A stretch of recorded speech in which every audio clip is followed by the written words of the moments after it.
चल भाई। Hello guys, कैसे हैं आप? उम्मीद करते हैं कि आप सब खैरियत से होंगे। भाई देने जा रहे हैं वीडियो 97-1 की वार पर। भाई कौन जीता था? इधर हमारी बुक्स में तो भाई हम जीत गए थे हमारी सारी हिस्ट्री में, लेकिन देखते हैं विद प्रूफ वीडियो।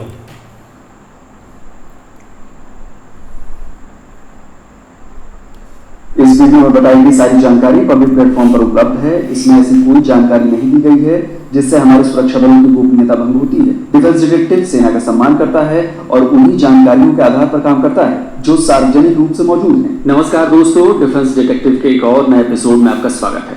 आज बात होगी पाकिस्तानी सेना की सबसे बड़ी बेइज्जती की। लेकिन आगे बढ़ने से पहले एक बार फिर मैं अपने उन सभी दर्शकों का शुक्रिया अदा करना चाहता हूं जिन्होंने 65 की जंग वाले वीडियो को खूब सराहा है। आप सभी का हाथ जोड़कर अभिनंदन करता हूं। ऐसे ही डिफेंस डिटेक्टिव को प्यार देते रहिए, अपना साथ देते रहिए। साथ देने के लिए आपको डिफेंस डिटेक्टिव चैनल को सब्सक्राइब करना होगा, बेल आइकॉन दबाना होगा, जिससे यहां अपलोड किए गए वीडियो की जानकारी आप तक फौरन पहुंच जाए। क्योंकि इस रिपोर्ट को देखिए, नाम मात्र के वो दर्शक हैं जो वीडियो देखते भी हैं और चैनल सब्सक्राइब भी करते हैं। तो हाथ जोड़कर निवेदन है, सब्सक्राइब वाला बटन फौरन दबा दीजिए।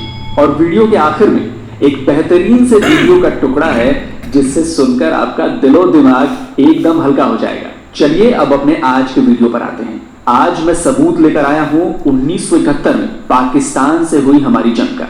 इस वीडियो में भी पाकिस्तानी ही बताएंगे कि 71 की जंग में हुआ क्या था। एक भी हिंदुस्तानी इसमें नहीं बोलेगा, क्योंकि 71 की जंग में पाकिस्तानी सेना की बुज़दिली पूरी दुनिया ने देखी, जिस शर्म के बोझ तले आज भी पाकिस्तानी सेना दबी हुई है। वो इस दाग को धोना चाहती है, बार बार कोशिश करती है, लेकिन उनकी रगों में दौड़ता बुज़दिल खून दाग को और ज्यादा बढ़ा देता है। वो तारीख थी 16 दिसंबर की। ये तारीख थी पाकिस्तान के 90,000 से ज्यादा सैनिकों को इंडियन आर्मी के सामने घुटने पर लाने की। दिसंबर जब भी आता है तो पाकिस्तानियों के पुराने जख्मों को ताजा कर देता है। ये पुराने जख्म पाकिस्तान के जिस्म पर नहीं बल्कि पाकिस्तान की रूह पर लगाए गए थे। यकीनन आप समझ चुके होंगे 16 दिसंबर 1971 ये पाकिस्तान की तारीख का वो स्याह दिन है जिस दिन पाकिस्तान दो लख्त हो गया, दो टुकड़े हो गया।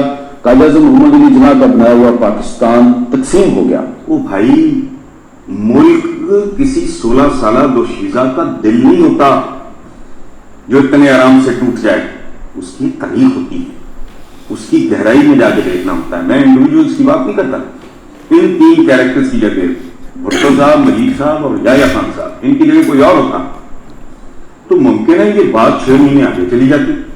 ये टूटना एटीट्यूड और बिहेवियर में तोड़ा है, हमारी अशराफिया के एटीट्यूड और बिहेवियर में। पाकिस्तान की हिस्ट्री में एक चीज बहुत कॉमन है जो कि 47 की वार में भी थी और 65 में भी थी, कि उसके पीछे मिलिट्री का जो है वो अननेसेसरी किस्म की डिसीजन मेकिंग की पावर्स थी कि उन्होंने अवाम को एक तरफ रख के पार्लियामेंट्स जो है उनको ना कंसल्ट करके जो पॉपुलर मैंडेट है वो लिए बगैर अपनी फौजों को जो है वो जंग में झोंक दिया था। एक बहुत बड़े इंटेलेक्चुअल ने उस जमाने में कहा था कि ये पाकिस्तान एक खूबसूरत गुलदान की तरह है, शेख मुजीब इस पे मंडलाती हुई मक्खी की तरह है। लेकिन मसला कोई नहीं, ये उसको हथौड़े से मारना चाह रहे हैं। मक्खी निकल जाएगी, गुलदान टूट जाएगा। अपने रवैये, अपने एटीट्यूड, मशरकी पाकिस्तान को बांग्लादेश बनाने में हमारी रूलिंग एलीट के एटीट्यूड और बिहेवियर का, उस एरोगेंस का, उस बदतमीजी का, उस बददिमागी का वो जिम्मेदार है, कोई बंदे जिम्मेदार नहीं। ये याद रखना। ये फैक्ट तो जुटलाया नहीं जा सकता ना कि वो उनके यूनिफॉर्म से बिल्ले खींच के उतारे गए, उनको हथियार डाले गए, उनको जो है वो शर्मिंदा किया गया, तजलील हुई कौम की। अब जरा आप ही सोचिए, जब जब ये तस्वीरें पाकिस्तानी आर्मी के बंदों की आंखों के सामने से गुजरती होंगी तो उसे कितनी शर्म महसूस होती होगी। उसे लगता होगा कि उफ, इसे देखने से बेहतर होता किसी और मुल्क में पैदा हो लेते, कम से कम इस जलालत से तो बच जाते। तो दोस्तों, आज के एपिसोड में मैं ये साबित कर दूंगा कि ऊपर से शेखी बघारने वाली पाकिस्तान की सेना अंदर से कितनी डरपोक है, कितनी नाकाबिल है। उनकी खुफिया एजेंसी ISI, जिसकी शान में पाकिस्तान के लोग कसीदे पढ़ते हैं, उसकी असल औकात क्या है। शुरुआत करते हैं वहां से जहां पूर्वी पाकिस्तान, जिसे अब बांग्लादेश के नाम से जाना जाता है, वहां के army commander general A.K. Niazi ने भारतीय सेना के सामने सरेंडर कर दिया था। ये सानहा इस दिन हुआ जब ढाका में पाकिस्तानी फौज की ईस्टर्न कमांड के सरबरा lieutenant general Amir Abdullah Khan Niazi ने भारतीय फौज के एक journal lieutenant general Jagjit Singh Arora के सामने हथियार डाले और सरेंडर की डॉक्यूमेंट पर दस्तखत किए। Last of the formal ceremony, the officers of Pakistan's Army, Navy and Air Force laid down their arms. It was a somewhat theatrical event. General Gandharv Nagra assured the officers that they would be treated with the utmost correctness according to the Geneva Convention. Provide all protection and safety. No measure of reprisal would be taken. Free boarding, matching, medical facilities will be provided to you all and all your rank. Then, on the command of their own senior officer present, General Mohammed Jamshed, the leaders of Pakistan's defeated army laid their pistols, Sten guns and rifles on the grass in the final token of surrender. Why did you in the end surrender? For the consideration of the human life. Pakistan के मेरे उन दोस्तों के लिए ये सबूत है जो कहते हैं कि पाकिस्तानी सेना हथियारों से नहीं, जज्बे से लड़ती है, ईमान से लड़ती है और मौत से नहीं डरती। तो जनाब आपके जनरल जमशेद ने जो कहा ना, उसे डर कहते हैं। ये जान जाने का खौफ था। मेरी बात का यकीन नहीं आ रहा है ना? तो सुनिए, पाकिस्तान ने सुप्रीम कोर्ट के 3 जजों से 71 की जंग की जांच करवाई। जस्टिस हमीदुर रहमान ने अपनी रिपोर्ट दी। कई सालों तक इस रिपोर्ट को सामने ही नहीं लाया गया, क्योंकि इसमें जो रिपोर्ट दी गई उसके बाहर आने पर पाकिस्तान और उसकी सो कॉल्ड बहादुर आर्मी की शर्म और ज्यादा बढ़ जाती। इस रिपोर्ट को अगर आप पढ़ेंगे तो यकीनन जो संघ है मशरकी पाकिस्तान है उसके कुछ हक़ाइक़ आपके इल्म में आ जाएंगे, आपका सर शर्म से झुक भी जाएगा। 71 के जंग में पाकिस्तानी आर्मी की बहादुरी की दास्तान आपको उनके एक बड़े अफसर लेफ्टिनेंट जनरल अली कुली खान की जुबानी सुनवाते हैं। किस तरह जब उन्हें पता चला कि भारतीय फौज चढ़ बैठी है तो उन्होंने भागने में ही भलाई समझी। उन्हें वहां पे ऑर्डर मिले कि जी सुबह सरेंडर है और हमें हेलीकॉप्टर वगैरह जो है उनको डेमोलिशन के लिए तैयार करने चाहिए। तो जितने भी हम वहां पे थे हमने कहा कि नहीं, हम तो निकल सकते हैं, और 2 तरीके थे, या नेपाल का रास्ता था या बर्मा की तरफ। तो हम सब ने बर्मा की तरफ ध्यान दिया रास्ता, और इसी वजह से हम सुबह 2 बजे रवाना हो गए थे। रवाना से हम पहुंच गए थे। हालांकि पाकिस्तान में इसे बड़ी बहादुरी के तौर पर याद किया जाता है। कहा जाता है कि भारतीय फौज से बचकर बर्मा के रास्ते पाकिस्तान पहुंचना हिम्मत और दिलेरी का काम था। पर भाई मैं तो इस पर यही कहूंगा कि इसे बुज़दिली कहते हैं। जंगे मैदान से भाग जाना बहादुरी नहीं हो सकती। पाकिस्तानी आर्मी बुज़दिलों की जमात है, डरपोक है, सिर्फ बातों के शेर। और मैं पाकिस्तान की आर्मी को बुज़दिल ऐसे ही नहीं कह रहा, इसके लिए मेरे पास सबूत है। बगैर सबूत मैं कोई बात नहीं कह रहा। सुनिए, जनरल नियाजी जो अप्रैल 1971 में जब उनको पोस्ट किया गया ढाका में, तो वो बहुत बड़ी बड़ी बातें किया करते थे, लेकिन जैसे ही दिसंबर 1971 में जंग शुरू हुई तो फिर वो कभी रोते थे, कभी गुस्सियां लेके आंसू बहाते थे, पता नहीं क्या कुछ करते थे। और ये कोई सुनी सुनाई बात नहीं है। पाकिस्तानी आर्मी के ब्रिगेडियर सादिक सलीक ने इसका जिक्र अपनी किताब में किया है। अब ये जनरल नियाजी साहब जो बातें तो बहुत बड़ी बड़ी करते थे, लेकिन जब एक्शन का वक्त आया तो रोने लगे, हिचकियां ले लेके रोते थे। जी हाँ, ये किसने लिखा है? ये ब्रिगेडियर सदीक सालिक ने अपनी इस किताब में लिखा है, मैंने ढाका डूबते देखा। ये किताब अंग्रेजी में भी मौजूद है, विटनेस टू सरेंडर, लेकिन इसका उर्दू तर्जुमा मेरे पास मौजूद है। इन्होंने ये भी लिखा है कि जब दिसंबर में हालात खराब हुए, जंग शुरू हो गई, तो 7 दिसंबर 1971 को जो मशरकी पाकिस्तान के गवर्नर थे, गवर्नर मालिक साहब, उन्होंने जनरल नियाजी को गवर्नर हाउस में बुलाया और उनसे पूछा कि जनरल साहब ये बताइए कि मुहाज की क्या खबरें हैं।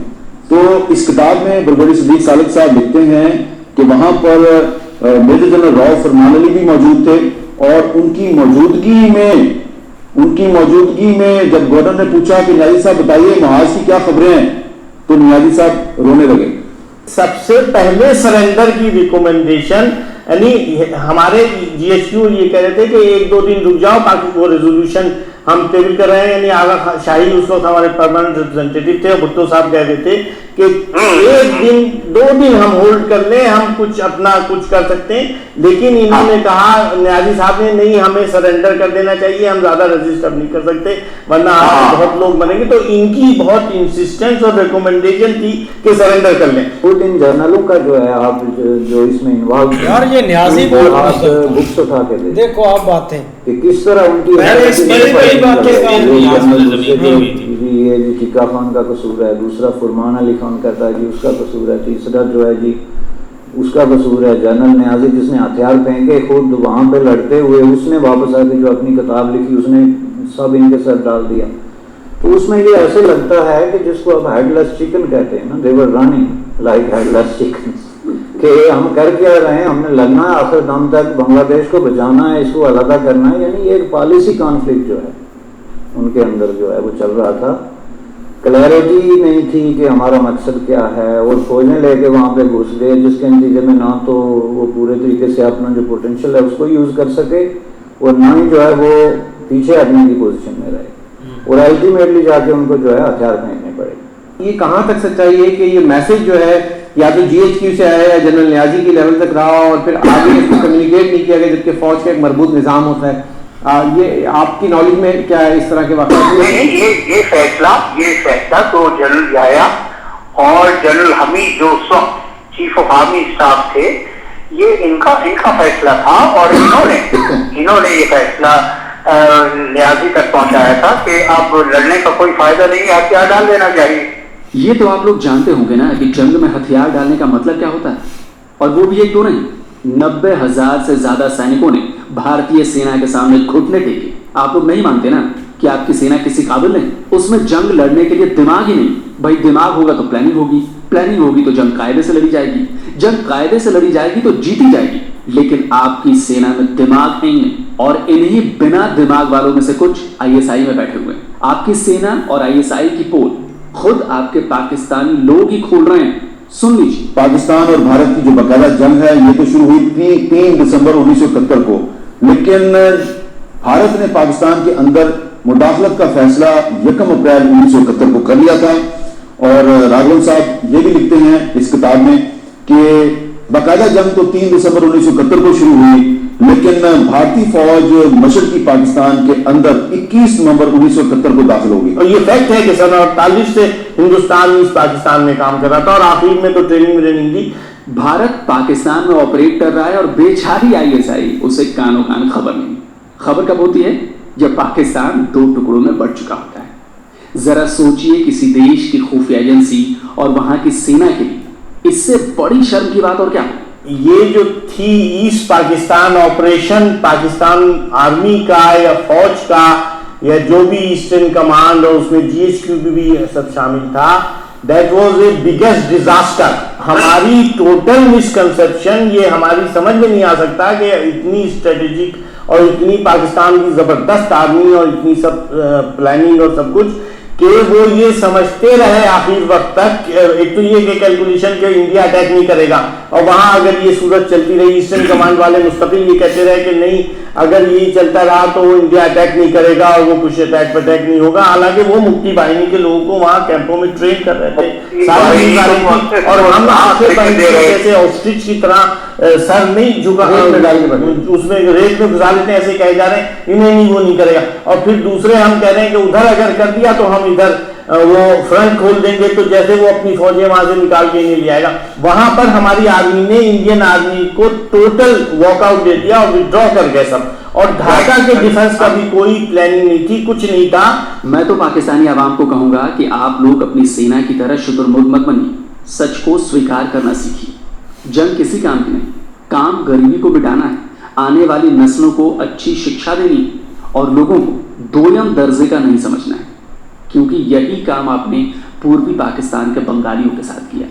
आपके मौजूदा प्राइम मिनिस्टर इमरान खान ने उस वक्त क्या कहा था, जरा सुन लीजिए। और हमारे से झूठ बोला गया, प्रोपेगेंडा था, एक ही PTV था, एक ही अखबार कंट्रोल थी, हम यहाँ लड़ते फिर रहे। मैं इंग्लैंड गया, सबसे लड़ा वो कि नहीं हमने पाकिस्तान ने बिल्कुल ठीक किया, ये हिंदुस्तान की साजिश थी।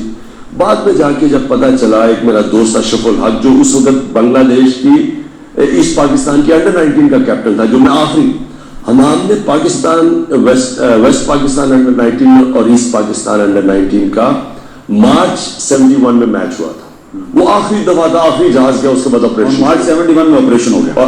तो मुझे याद है कि वो मुझे तब कह रहा था कि इमरान यहाँ बड़ा या बुरा तासुर पड़ रहा है और लोग पाकिस्तान से अलहदगी की कर रहे हैं, और वो बड़ा प्रो पाकिस्तान था। 1970 की जो इलेक्शन थी उसमें जो है वो मेजोरिटी ले गए, मगर फौज को और भुट्टो साहब को ये बात मंजूर नहीं थी, और याया खान भुट्टो साहब ने मिलकर फिर ये फैसला किया कि नहीं, ये तो हम नहीं होने देंगे, इससे तो सारा यहाँ की जो नेशनल सिक्योरिटी स्टेट है वो खत्म हो जाएगी।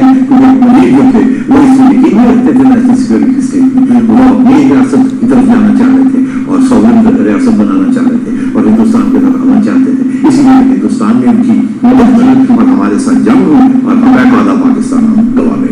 तो ये अयूब खान साहब का डिजास्टर्स पीरियड था। मैं बात में पूछ याया खान को मैंने कहा जी ढाका फॉल हो गया है, इसका मतलब ये तो नहीं है जी कि पाकिस्तान लड़ाई खत्म हो गई है, फिर ये तो ऑल आउट हमारे Dhaka is part of my country, इस Pakistan is not my country. ये कैसे हो सकता है जी? पता है मुझे क्या जवाब मिला जी? मुझे सपोर्ट का बच्ची वर्ष है जी, छोड़ो यार, ये काले स्थानीय काले बंगाली की खातिर हम वेस्ट पाकिस्तान को खतरे में डाल दें। जब भी वहाँ पे जुल्म शुरू हो गया बांग्लादेश में, तो वहाँ से लोग जो हैं रिफ्यूजी बन के इंडिया में भागना शुरू हो गए। जैसे आपका अफगानिस्तान में हुआ था, जो 30 लाख अफगान जो है पाकिस्तान में आ गए थे, इससे भी बड़ी तादाद में रिफ्यूजी जाना शुरू हो गए। इंडिया के लिए एक बहुत बड़ा चैलेंज था। लाखों की संख्या में पूर्वी पाकिस्तान से रिफ्यूजी भारत आ गए। भारत के लिए बेहद मुश्किल घड़ी थी, तो तत्कालीन प्रधानमंत्री इंदिरा गांधी ने पूर्वी पाकिस्तान के लोगों की मदद करने का ऐलान कर दिया। अंतर्राष्ट्रीय स्तर पर बहुत बड़ा दबाव था, लेकिन इंदिरा गांधी ने अपना वादा पूरा किया। भारत की सेना बंगालियों पर पाकिस्तानी आर्मी के जुल्म को रोकने के लिए पूर्वी पाकिस्तान में दाखिल हो गई और उसने पूर्वी पाकिस्तान को पश्चिमी पाकिस्तान के चंगुल से आजाद करवा दिया। बौखलाए पाकिस्तान ने भारत के पश्चिमी फ्रंट पर जंग छेड़ी, लेकिन भारत पहले से ही इसके लिए तैयार खड़ा था। अब कुछ लोग कहते हैं जी उसके बाद हिंदुस्तान ने हमला कर दिया, विच इज नॉट ट्रू। और आप अगर हिस्ट्री को ऐसे पढ़ें जैसे कि उसे पढ़ा जाना चाहिए, ऐसे नहीं जैसे आपको पढ़ाई जाती है, तो आप देखेंगे कि पाकिस्तान ने उसके बाद जो है वो हमला कर दिया था वेस्ट, जो इसका महाज है वेस्ट पाकिस्तान, बारामूला। कहते हैं जी 1971 की वार में कश्मीर फैक्टर नहीं था, कश्मीर फैक्टर था। बारामूला जो है वो कश्मीर में है, पाकिस्तान में नहीं है। बारामूला में इन्होंने जो है वो अपनी फौज उतार दी थी। ये सियालकोट बॉर्डर से हिंदुस्तान के 5 सेक्टर्स पे जो है राजस्थान पे इन्होंने हमला कर दिया था, वेस्ट पाकिस्तान पे।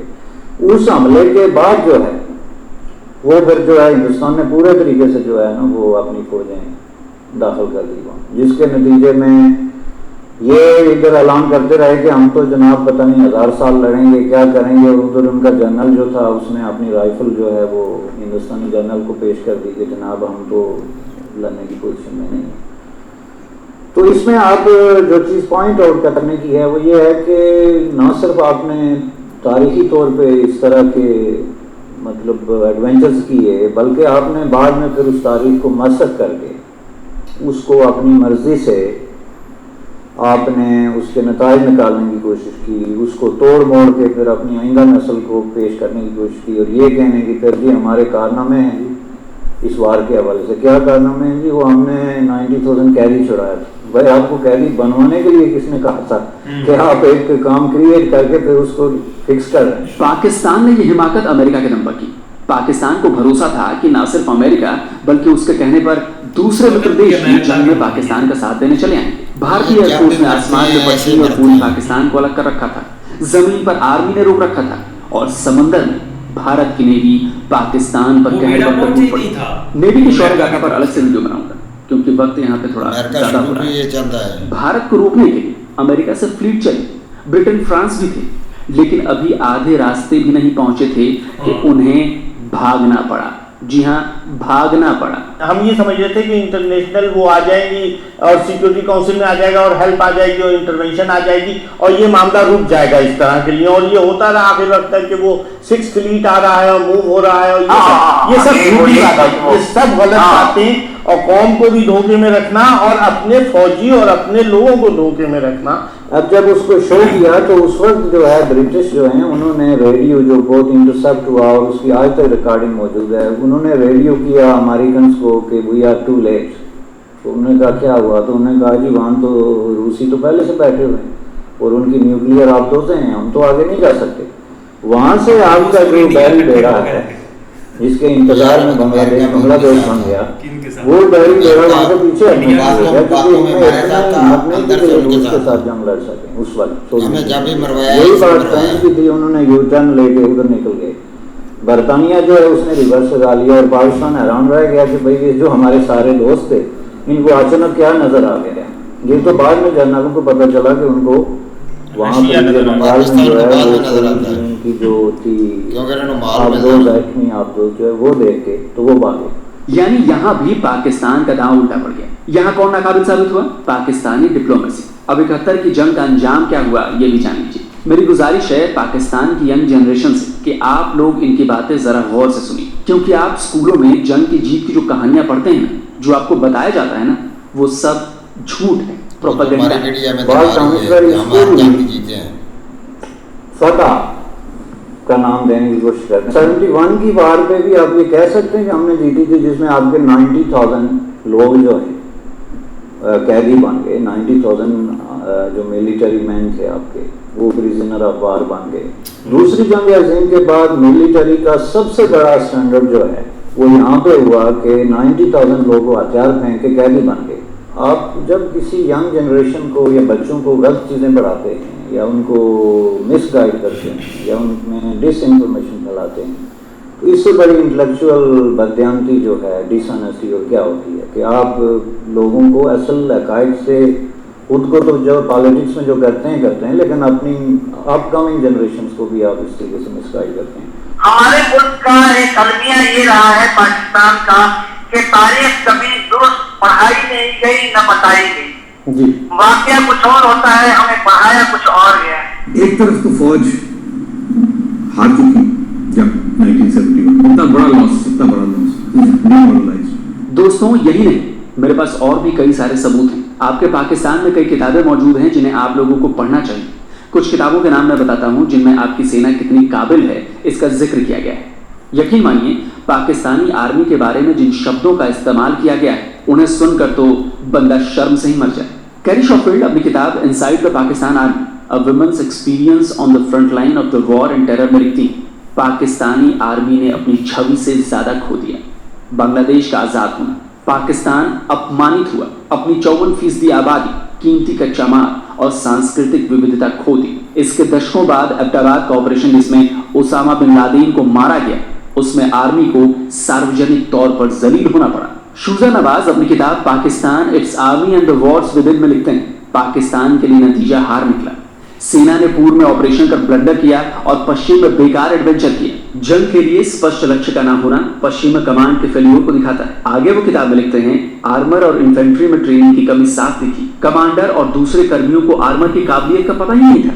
इन्फेंट्री की बुरी ट्रेनिंग थी, उपकरण नहीं थे और वो जंग के लिए तैयार ही नहीं थे। ब्रायन क्लाउडले की किताब है history of Pakistani army, wars and insurrections. इसमें उन्होंने लिखा है कि पश्चिम में पाकिस्तान का ऑपरेशन डिजास्टर, बेकार प्लानिंग, सेना की तैनाती कैसे करें, उसमें जल्दबाजी, टुकड़ियों के बीच कोई कोऑर्डिनेशन का ना होना, जीएचक्यू और एआरएचक्यू में कोऑर्डिनेशन में कमी, मूवमेंट कंट्रोल नहीं था।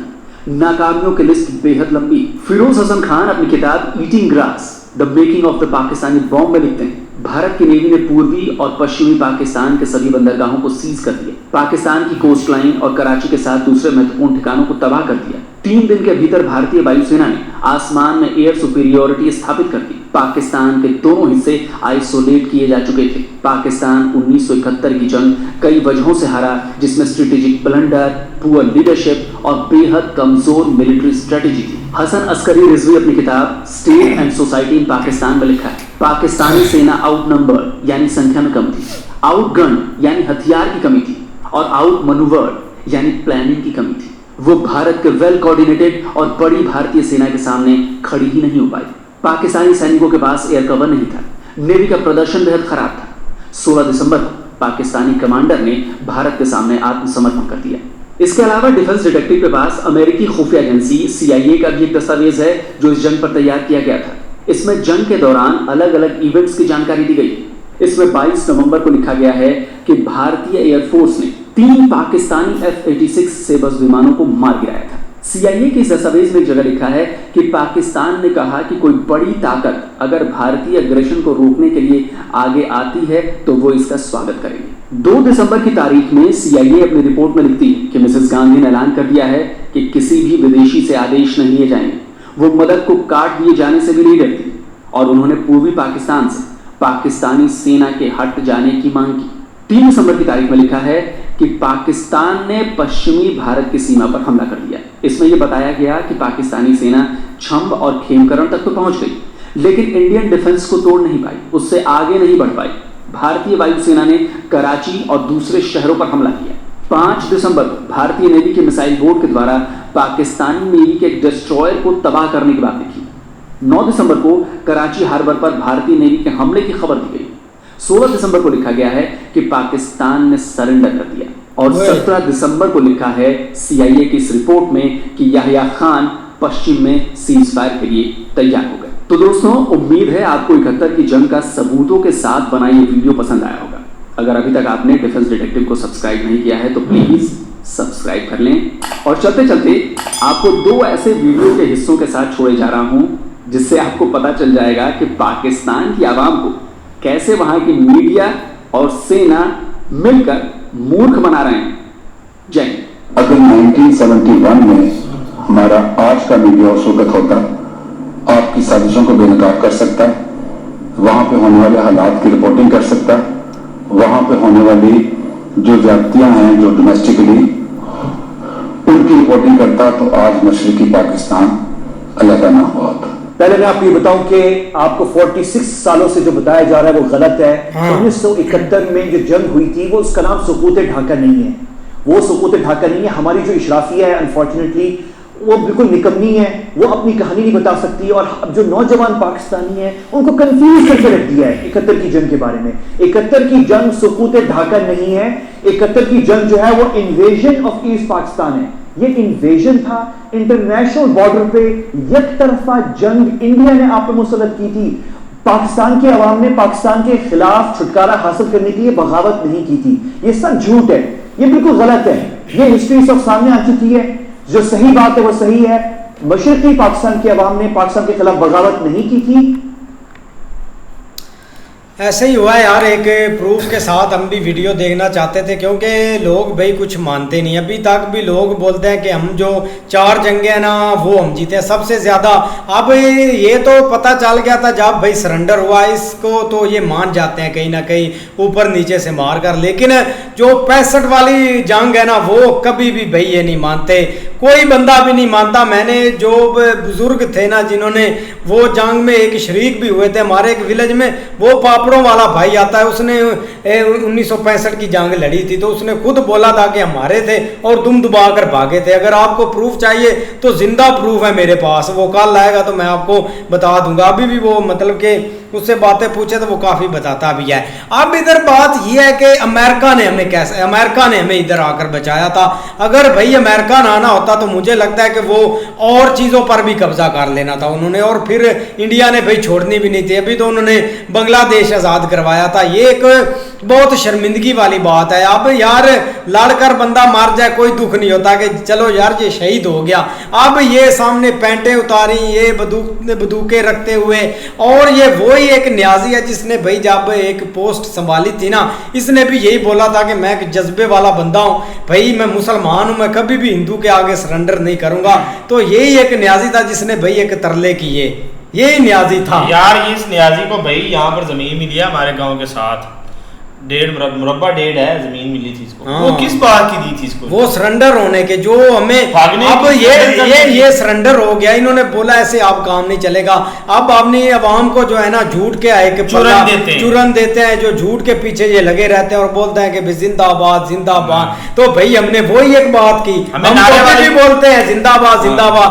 अब थोड़ा सा चूरन उन्होंने हमें इस जब ये ऑपरेशन संदूर हुआ उन्होंने दिया तो हम फिर जिंदाबाद जिंदाबाद 20 साल करते रहेंगे। वो भी हम हार गए 20 साल बाद, वो भी इन्होंने बताना है कि ये चीज तबाह हुई है भाई, तब हमें अमेरिका ने आकर बचाया था। लेकिन ये कि भाई अमेरिका तब ना होता तो भाई बहुत जलील हो जाना था। ये तो भला वो आ गए और हमें बचा लिया भाई उन्होंने। बिल्कुल यार, हमने वीडियो अब सबूत के साथ देखी है भाई। अभी भी जो है ना प्रूफ ऐसे ऐसे हैं कि जिनको हम फॉलो भी करते हैं। ज्यादा हम इमरान खान को है ना वो फॉलो करते हैं, उनको इस बारे में इमरान का होता है, इसने भी सरेंडर कर देना था। सवाल ही नहीं पैदा होता। क्यों नहीं होता? अजीब बात है। तब कईयों की यही की आवाज ऐट हो गई थी। याया साहब जो वो कंप्रोमाइज थे, ठीक है, कोई कंप्रोमाइज नहीं था भाई। वो बबलियां मारते थे कि हमने चढ़ाई कर जानी है, जज्बा है हमारे अंदर है। हमारी जो आर्मी है ना, ये ऊपर वाली जो सतह है ना, जो आर्मी चीफ है या ऊपर से नीचे वाले, ये सारे कंप्रोमाइज होते हैं। एक मिनट मेरी बात सुनो। कभी आर्मी चीफ आगे फ्रंट लाइन पे जाकर लड़ा? वो किसी का भी नहीं लड़ता। एक मिनट यार, वो किसी का भी नहीं लड़ता भाई। तो सुने, वो आगे जाकर लड़ता है? नहीं लड़ता वो। ये जो हमारे हाई कमान के जो बड़े बड़े अफसर हैं, ये आगे कुछ लैंड पे जाता है तो न्याजी बड़ा अफसर ही था भाई। तो सुने, वहां पर सिर्फ जाते हैं हमारे फौजी जवान। हाँ ठीक है, तो अगर ये कंप्रोमाइज ना होता, ठीक है, अमेरिका के हाथों ना बिके होते तो सवाल ही नहीं पैदा होता था कि ये सिलेंडर कर जाते। एक मिनट मेरी बात सुनो, ये हमारा गांव है, हमारा 3000 वोट नहीं है। हाँ, इतना बड़ा गांव है, 3000 हमारा वोट नहीं है। तो वो कह रहे हैं वीडियो में कि 90,000 जो फौजी था ना, उसने सिलेंडर कर दिया है। 90,000, ये 3,000 10,000 का गांव लगा लें तो ऐसे 9-10 गांव इकट्ठे सिलेंडर कर सकते हैं। मेरी बात ये काम उस वक्त होता है जब कंप्रोमाइज आपका सिस्टम हो, जब आपको ऊपर से ऑर्डर आया कि भाई आप सिलेंडर कर दो, हमें जंग नहीं लड़नी, ठीक है, आप जाकर पता है क्या है? ये सारी सियासत अमेरिका की है। जब अमेरिका ने भाई बचाया था, जब भी अमेरिका ने बचाया था भाई, इस दफा भी आकर भाई हमें अमेरिका ने बचाया था। जब भी हमें मरवाया है, अमेरिका ने मरवाया है। अमेरिका ने बचाया। अमेरिका डॉलर देता है, जब हमारे पास डॉलर आते हैं तो हम तो सब कुछ भूल जाते हैं। ना भाई ना, अमेरिका ने हमें उस टाइम भी बचाया था, इस टाइम भी बचाया था। ओ भाई मेरे इनको पता ही नहीं चला। एक बड़ा भाड़ हो ना, एक बड़ा भाड़ हो तो 90,000 बंदा उसको पत्थर मारे तो वो भाड़ गिर जाता है। ये 90,000 फौजी थे, वेदगान बर्मा के रास्ते भागा। किसी अमेरिका के बंदे ने आकर नहीं इनको बोला भाई जब आप जंगी हालात में होते हैं ना तब आप हुक्म माने ना। न्याजी बोलता है कि भाई हम स्ट्रांग है, हमारे अंदर जज्बा है। एक मिनट मेरी बात ना ना, ऊपर से हुक्म मानना पड़ता है। एक मिनट, जब आपने हमारी आर्मी ने कारगिल की पहाड़ी फतह की थी, कोई फतह नहीं यार, भाईजान फतह हो तब भी नहीं फतह। उस वक्त हमारे प्राइम मिनिस्टर नवाज शरीफ साहब का फोन किया था पीछे, हजारों हमारे फौजी शहीद हुए थे बेचारे, और इन्होंने पीछे से फोन कर दिया था कि आप वापस आ जाए, हमारी बातचीत होगी। इन्होंने धकेला गया था पीछे, उस टाइम पीछे धकेला गया था। मीडिया है ना, इसको अल्लाह ही इसको बख्शेगा, बख्शने वाली इनकी सूरत कोई नहीं है, क्योंकि इनको मौत ऐसे आनी है कि इन्होंने सारी मीडिया ने उस तरह ही बोल रहा है क्या? ये तो लालीपोंगों में दे रहे हैं, और ये क्या कर रहे हैं? एक इनका सच बता दे, जो एक बात उन्होंने सच बोली। इमरान खान ने खुद बोला वीडियो में कि हमारे यहाँ के एक जनरल था, उसने मुझे रियलिटी बताई है, हमें यही बताया जा रहा था कि हालात जनरल नहीं था भाई। जब इमरान खान क्रिकेट खेलता था ना, तब वो क्रिकेट था बांग्लादेश का भाई। बांग्लादेश में इन्होंने जुल्म भी बहुत किए थे, इसलिए आजाद हुए। अब हमें सबसे बड़ा जो चुरन दे दिया गया था कि अमेरिका ने हमें आकर बचा लिया। अमेरिका ने, ये इनकी प्लानिंग थी। जब ये प्लानिंग कर रहे थे तब अमेरिका से पूछा था कि हम जंग लड़ना चाहते हैं। अगर अमेरिका आपके पीछे खड़ा हो, अगर आप अमेरिका आपके पीछे खड़ा होता तो आपने जंग जीत जानी थी। अमेरिका तब भी तो हरा होता। जिस टाइम 3 हमले इंडिया ने किए, आप ना मानते अमेरिका की भाई, इंदिरा गांधी ने नहीं मानी अमेरिका की, कभी भी नहीं मानी, उसने सरेंडर नहीं उसके आगे किया। अमेरिका ने पूरा जोर लगाया है इंडिया को पीछे धकेलने का, लेकिन इंदिरा गांधी ने भाई टोटली मना कर दिया। उन्होंने बोला था कि जितनी भी ये वेस्ट है ना, इनको भाई दफा मारो, ये होते कौन है हमारे इंटरफेयर करने वाले। वहां पे एक असूल बना हुआ है, ठीक है, वहां पर उनका आपस का इत्तेफाक है। हमारे तो मुल्क में ये खाने वाले हमें नहीं छोड़ते, ये तो आए दिन उधर जा रहे हैं जी IMF से कर्जा लेने, उधर जा रहे हैं जी अपना अमेरिका ने हमें बुलाया है। ये जो अभी अपना इसराइल ने ईरान पे हमला किया है, ठीक है, तो दूसरे दिन बाद जो हमारा आर्मी चीफ साहब वो तो चले गए अमेरिका, उधर ट्रंप साहब के पास बैठे हैं, उसने कोई प्यार मोहब्बत किया है, ठीक है, तो उसी रात अमेरिका ने ईरान पे हमला कर दिया। वो मेरी बात सुने, अगर हमारा आर्मी चीफ साहब को अमेरिका ना बुलाता, ठीक है, तो अमेरिका को ये खतरा था कि ये भी अपना मुसलमान है, ठीक है, ये अपने मुल्क अपने दूसरे अपना जो है अपना ईरान के साथ ये भरपूर हमारे साथ जंग करेंगे। उसने पहले इसलिए हमारे आर्मी चीफ साहब को बुलाकर शाबाश दे दी थी कि भाई आप चुप रहे, मैंने भी इस पे अटैक करना है। तो जब ईरान ने उस पर भी अटैक किया तो बाद में जी सुलह कर लीजिए, बस ठीक है। भाई ईरान कोई पागल नहीं है, अगर वो पागल होता ना इधर या पाकिस्तान से कुछ हुआ होता या ये मिले होते, उनका 26 तारीख को वजीर आजम ना आता आपके साथ मिलकर बैठने के लिए। इधर पाकिस्तान से कुछ भी नहीं हुआ भाई, इन्होंने कुछ भी नहीं किया, लेकिन मेरी बात सुने, पाकिस्तान से कुछ भी नहीं हुआ, हाँ, लेकिन जैसे ईरान अटैक करता है ना, अच्छा, इसराइल ने अटैक किया, ईरान ने उसी दिन अटैक कर दिया, ठीक है, इंडिया ने हम पर अटैक किया, हम 4 दिन ऐसे बैठे रहे, जैसे हमने हमारा मुल्क ही खत्म हो गया है। हमारे आर्मी चीफ साहब ऐसे बैठे हैं, हमारा चीफ मिनिस्टर अपना वजीर आज़म साहब ऐसे बैठे हैं, हमारी वजीर आला ऐसे बैठी है। ये क्या है? ये तो ऐसे हैं कि ऐसे भीख मांग के इस मुल्क को चला रहे हैं। तो भीख मांगते मांगते और क्या करते हैं यार? आप मेरी बात सुना ना, एक छोटी सी मुझे आप बात बताओ, अगर इधर कोई और बंदा भी होता ना तो फिर भी कुछ भी नहीं। आप किसको चाहते हैं कि वो आए और ये एक मुकाबला कर सके? इमरान खान ने पहले सरेंडर करना था, सबसे पहले इमरान खान ने एक बंदा पकड़ा था अभिनंदन, हाँ, उसको भी इसने रिहा कर दिया था, तरले मिलते करवा कर। वो क्यों छोड़ दिया भाई? डरता था, इमरान खान ने भी डर जाना था।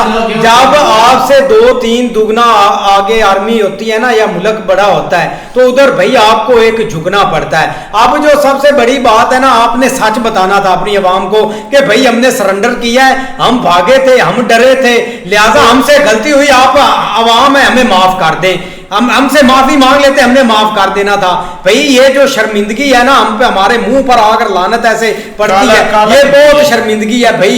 जो भी नस्ल उठती है उसको ये शर्मिंदगी सहनी पड़ती है कि भाई 90,000 फौजियों ने सरेंडर किया था, 90,000, 93,000। मेरी बात सुना, जो दुश्मन पकड़ा जाता है ना उसको माफ करना बेहतर है या उसको कत्ल करना बेहतर है? उन्होंने माफ ही किया था, उन्होंने भाई 2-3 महीने भाग कर इनको, तो अगर हमने इनको खिलाया कर दिया तो उसमें क्या है? इनको खिलाया, आपने डर से किया है, आपने डर से किया भाई, इखलास के तौर पर उसको वापस किया है, डर की वजह से नहीं करते तो आपने उनका जहाज क्यों गिरा? रात 12 बजे का टाइम दिया था, इससे पहले छोड़ना नहीं। ओ भाईजान, अगर डरते तो उनके जहाज क्यों गिराते?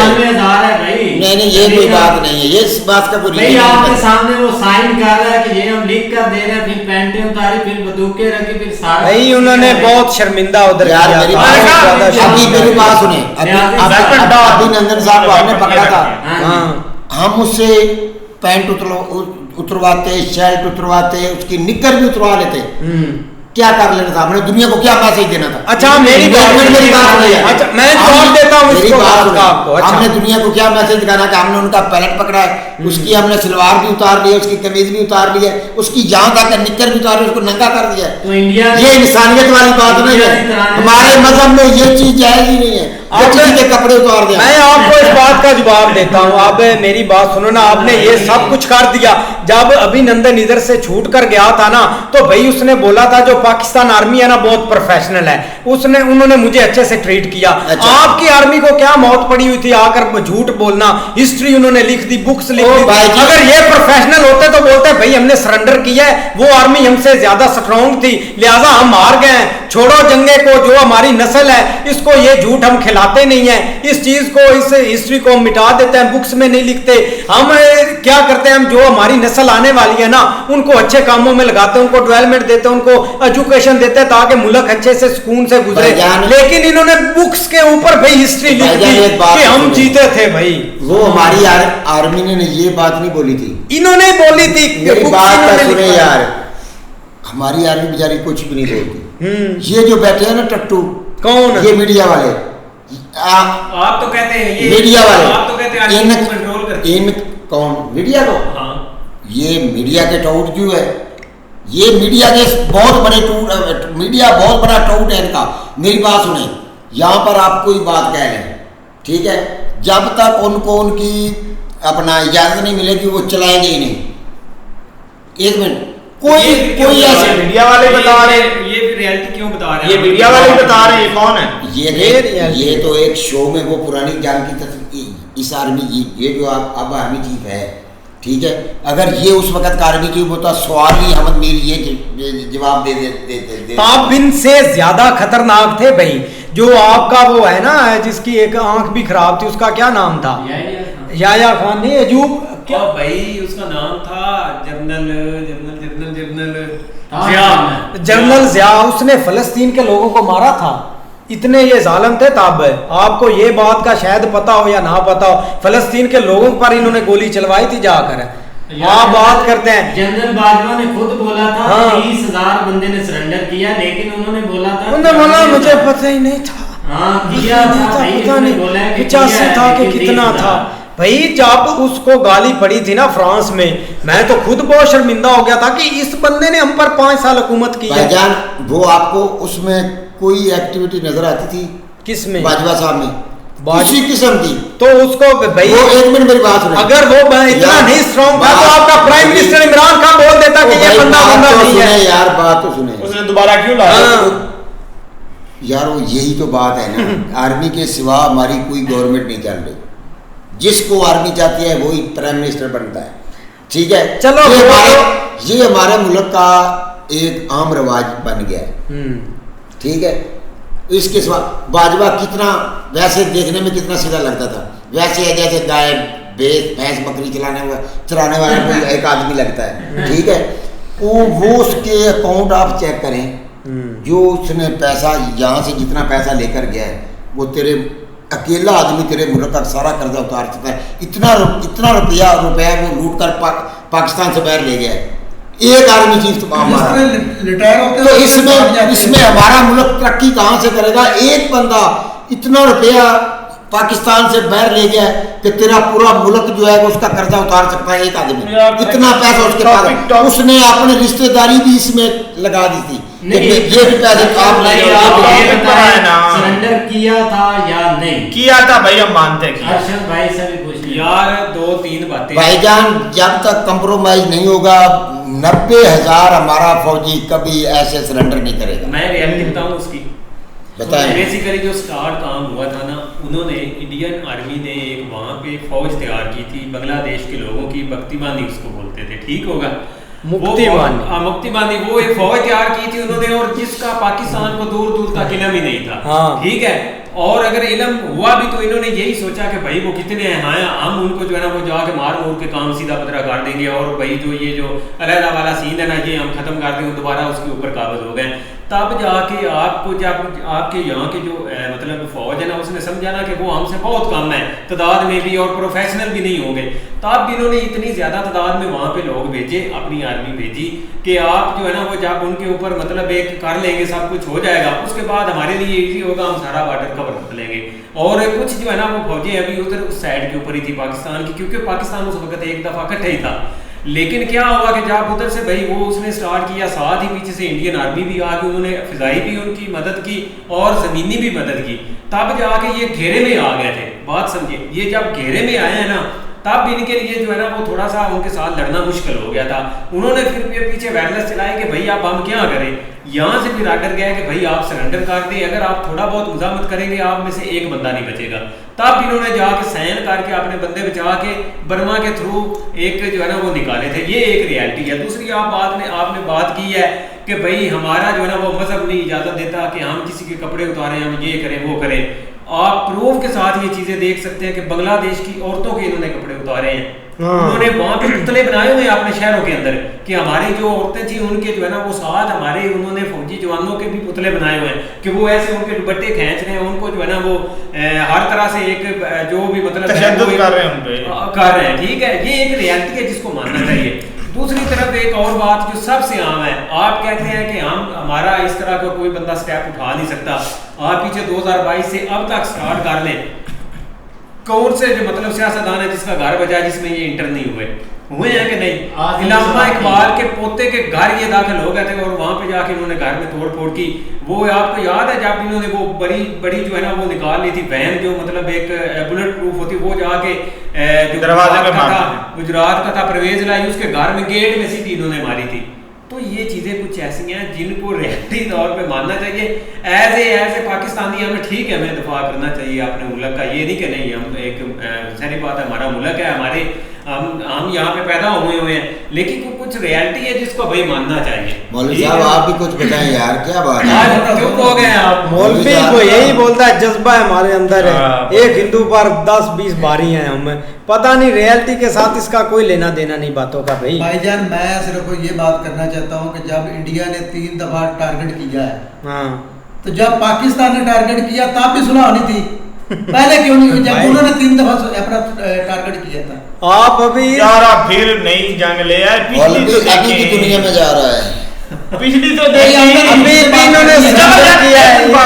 मौजूदा बात कौन सी जीते, क्या किया मौजूदा बात? भाई मौजूदा बात ही है, अभी मौजूदा बात यही है कि अब हम स्ट्रॉन्ग हो गए, अब हमसे लड़ लो भाई, ये आप कहना चाहते हैं। हाँ, यही बात है मौलवी, ये अब स्ट्रॉन्ग है, हम स्ट्रॉन्ग है। चलो हमने फिर भी नजदीक नहीं जाना, लेकिन है भाई यही एक रियलिटी थी। और भी वीडियो देखते हैं जिसमें भाई 65 वाली जंग है, वो हम जीते हैं, उस पर देखते हैं क्या रिएक्शन होता है। मिलते हैं नेक्स्ट वीडियो में। अगर आपको पसंद आए तो लाइक और सब्सक्राइब जरूर कर लीजिए।